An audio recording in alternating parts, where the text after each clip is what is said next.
इस वीडियो में जो बाकी के टिक मार्क रह गए थे वो बताएंगे, और इसके अलावा जो न्यूमेरिकल क्वेश्चन और शॉर्ट क्वेश्चन होंगे, लॉन्ग क्वेश्चन होंगे, उनके बारे में बताया जाएगा। तो चलिए शुरू करते हैं। सबसे पहला क्वेश्चन है हमारा, मेंडल के अनुसार मटर के शुद्ध लंबे पौधे का जीन प्रारूप यानी जीनोटाइप किस प्रकार का होता है। ऑप्शन दिया आपके डबल टी कैपिटल में, फिर डबल टी स्मॉल में, कैपिटल टी स्मॉल टी, और डबल आर में दिया कैपिटल वाला। तो इसलिए कहा कि मेंडल के अनुसार मटर के शुद्ध लंबे पौधे की बात की जा रही है कि शुद्ध लंबा पौधा किस में होगा, देखो दिख भी रहा होगा कि डबल टी। तो इसलिए ऑप्शन होगा हमारा ए वाला। करेक्ट आंसर है हमारा ए।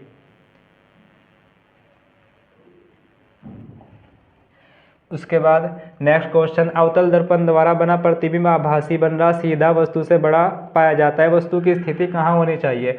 सबसे पहली चीज आपको याद रखनी कि अवतल दर्पण में जितने भी प्रतिबिंब बनेंगे वो सीधा वास्तविक होंगे और उल्टे होंगे, वस्तु से छोटे या बड़े होंगे या बराबर होंगे, ये 5 कंडीशन। लेकिन इसके अलावा एक कंडीशन ऐसी है जिसमें अवतल दर्पण द्वारा हमेशा प्रतिबिंब कैसा बनेगा, आभासी बनेगा, सीधा बनेगा, और वस्तु से कैसा बनेगा, वस्तु से ये बड़ा बनेगा। अब इसकी कंडीशन देखेंगे पहले कि कहाँ कहाँ वस्तु होनी चाहिए। देखिए ये एक आपका अवतल दर्पण है, ये आपका अवतल दर्पण, इससे और भी टिक मार्क में हेल्प मिलेगी आपको।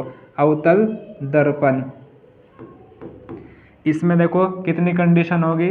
सबसे पहली चीज एक तो होगी आपका, ये सपोज करो कि यहाँ वस्तु रखी, ये है आपका अनंत पॉइंट, और एक आपका पॉइंट है आपका वक्रता केंद्र जिसको बोलेंगे आप सी, और एक पॉइंट होगा आपका एफ जिसे बोलेंगे आप फोकस दूरी, फोकस, और एक ये होगा आपका पी, इसको बोलेंगे आप ध्रुव। देखो सबसे पहली चीज़ ये कि इनको नंबर दे देंगे, नंबर 1, और इनके बीच में जो वस्तु रखी हुई हो नंबर 2, नंबर 3, और उसके बाद यहाँ रखी हुई नंबर 4 और नंबर 5। देखो अब इधर से काउंटिंग करेंगे 1 2 3 4 और 5। किस तरीके से कहाँ वस्तु का प्रतिबिंब, इससे कंडीशन से इसी में ही समझ में आ जाएगा।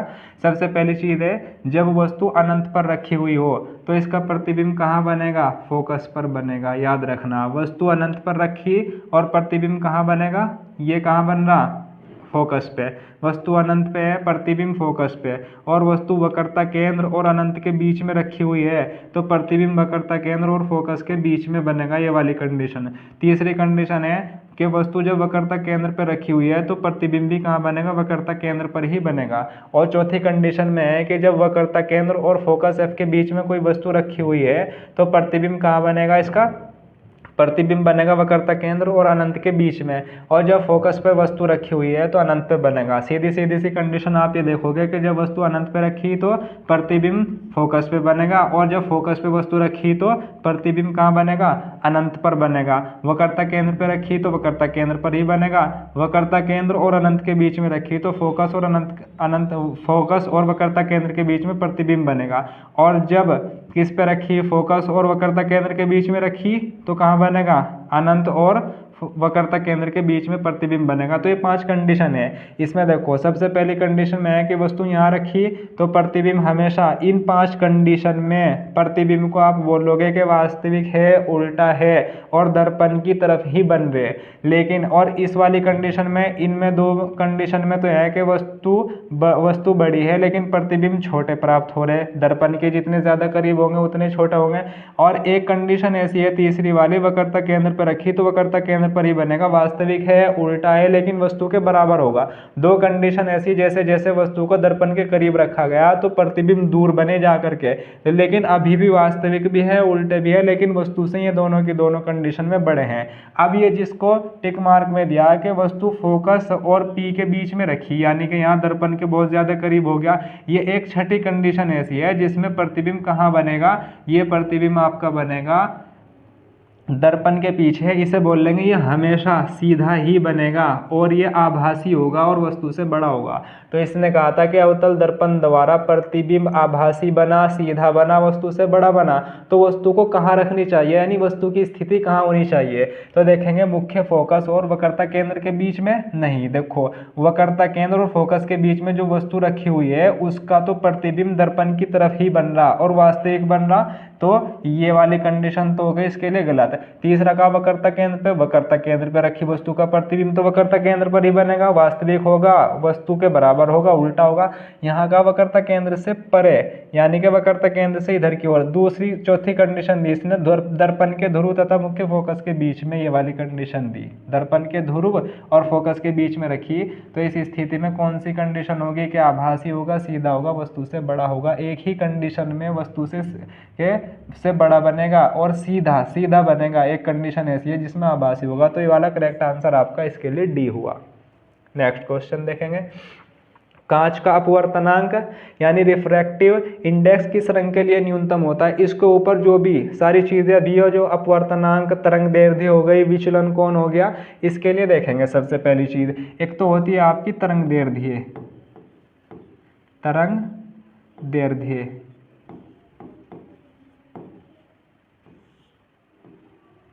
और उसके बाद होती है एक तो तरंगदैर्ध्य। देखो लाल रंग की तरंगदैर्ध्य सबसे अधिक हो, ये याद रखना आपको। लाल रंग की कैसी होगी? अधिक होगी। लाल रंग की तरंगदैर्ध्य अधिक होने के कारण इसमें विचलन कोण जो होगा आपका, विचलन कोण, वो विचलन कोण या खाली विचलन बोल देंगे, विचलन कोण। एक हो अपवर्तनांक, क्या होगा? अपवर्तनांक। और एक होगा परकीर्णन, क्या होगा? परकीर्णन। देखो लाल रंग की तरंगदैर्ध्य क्या आएगी? अधिक है, और इसके अलावा विचलन कोण क्या होगा? कम होगा लाल रंग के लिए। अपवर्तनांक भी लाल रंग के लिए कम होगा, परकीर्णन भी इसका कम होगा। देखो लाल रंग की तरंगदैर्ध्य सबसे अधिक है, इसलिए इसका विचलन कोण कम है, अपवर्तनांक कम है और परकीर्णन कम है। इसमें पूछा कांच का अपवर्तनांक किस रंग के लिए कम, न्यूनतम का मतलब है कम है।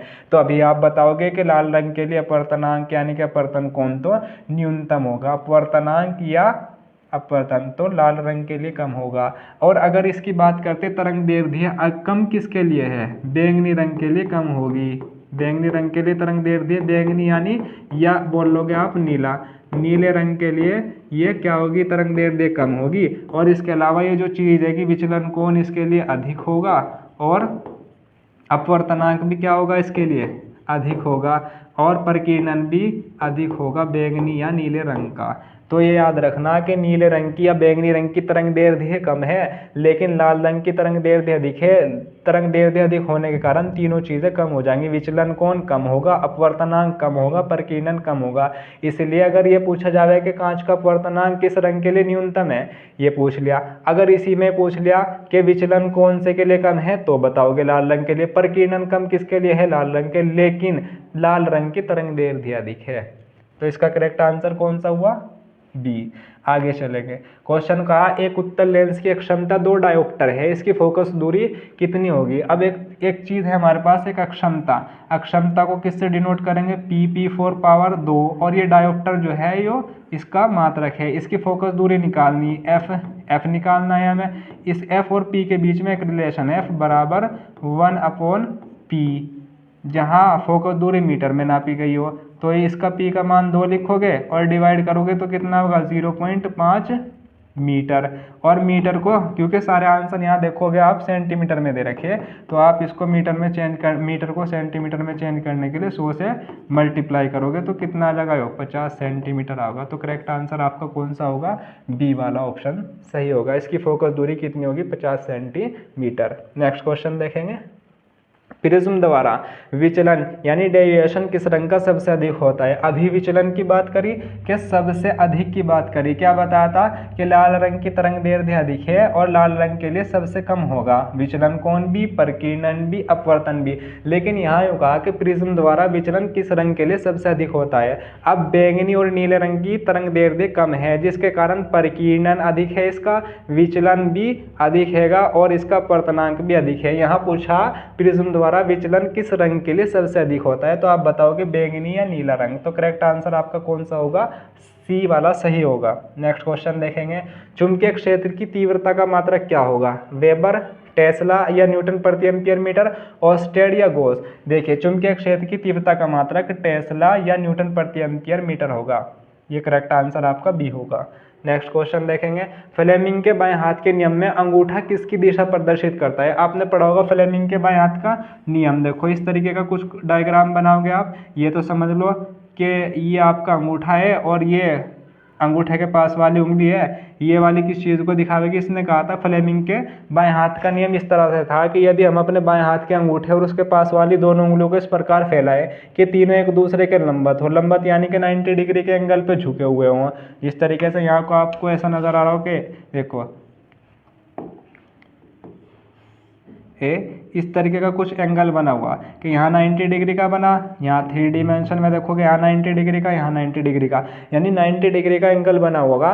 तो इसमें यह कहा था कि अगर पहली उंगली चुंबकीय क्षेत्र की दिशा को बताती है और बीच वाली उंगली धारा आई की दिशा को बताती है, तो अंगूठा चालक पर लगने वाले बल F की दिशा को बताएगा। दूसरी पहली उंगली किसको बताएगी, चुंबकीय क्षेत्र की दिशा को, और दूसरी वाली उंगली जो होगी बीच की उंगली धारा की दिशा को बताती है। तो अंगूठा चालक पर लगने वाले बल F की दिशा को बताएगा। यह फ्लेमिंग के बाएं हाथ का नियम है। तो इसने कहा कि फ्लेमिंग के बाएं हाथ के नियम में अंगूठा किसकी दिशा को बताता है, तो आप लिखोगे करेक्ट आंसर के बल की दिशा को दिखाएगा अंगूठा। चलिए नेक्स्ट क्वेश्चन देखते हैं, विद्युत जनित्र यानी जनरेटर का सिद्धांत किस पर आधारित है। विद्युत ये जो होता है जनित्र किस सिद्धांत पर कार्य करता है, धारा के तापीय प्रभाव पर, दूसरा है वैद्युत चुंबकीय प्रेरण पर, और चुंबकीय प्रभाव पर, रासायनिक प्रभाव पर। वैद्युत जनित्र यानी जनरेटर का सिद्धांत ये वैद्युत चुंबकीय प्रेरण के सिद्धांत पर कार्य करता है।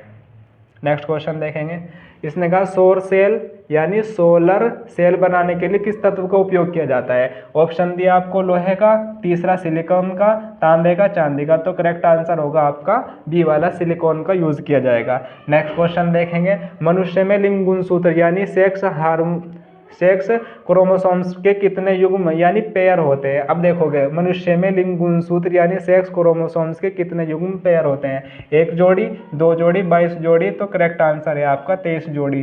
ये बताता ना कि 23 जोड़ी यानी कि 46 गुणसूत्र पाए जाते हैं, और 46 गुणसूत्रों में अब देखेंगे एक बार और, 46 गुणसूत्र होंगे जिसमें 22 जोड़े यानी 44 तो सभी में समान होंगे, स्त्री और पुरुष में समान होंगे, लेकिन 23वां जोड़ा जो होगा आपका उसमें स्त्री के अंदर तो XX होगा यानी XX, और पुरुष के अंदर XY होगा।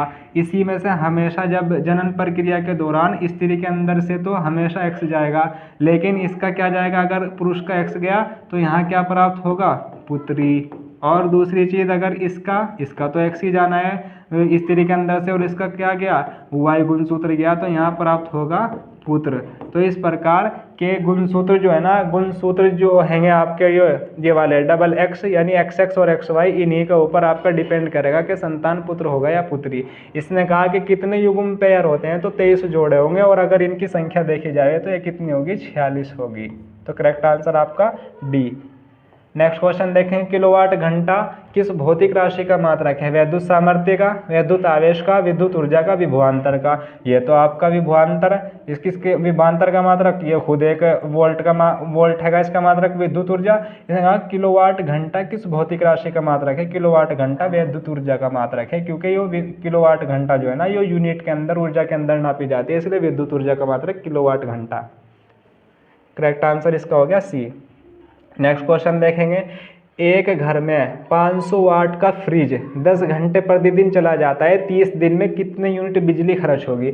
सबसे पहले जो न्यूमेरिकल क्वेश्चन होंगे ना, उनमें से आप एक लाइन छोड़ोगे और उनमें आपको जो जो चीज़ें दी हुई है उनको ना निकाल के रखोगे। जैसे वाट की बात करें तो यहाँ लिखोगे वाट, वाट को W से प्रदर्शित करेंगे, W बराबर कितना दे दिया, 500 वाट दे दिया आपको, यहाँ लिख लो चाहे। और फिर उसके बाद कितने घंटे चल रहा, तो आप लिखोगे घंटे, कितने टाइम यानी कि T4 टाइम, कितने घंटे, 10 घंटे चल रहा। उसके बाद आपने देखा कि दिनों की संख्या कितनी है, दिन बराबर कितने, 30 दिन लिख दिया।